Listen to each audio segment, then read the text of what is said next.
संध्याकाळी ऑफिसवरून घरी गेलो की दिवसभर खेळून खेळून दमलेली लेक टाइमपास म्हणून थोडासा अभ्यास करते.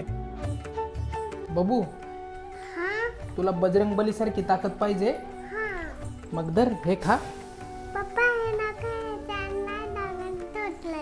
छान नाही लागत हे? धर, खूप छान आहे. अगं धर, खूप छान आहे. नको? होय ग, तिला मूग खाऊ घालतोय तर ती खात नाहीये, नको म्हणते मला. आणा इकडे, कशी खात नाही बघतेच मी.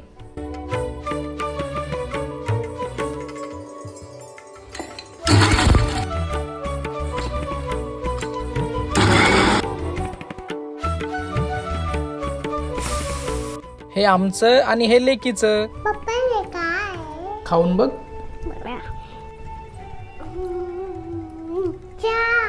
छान आहे.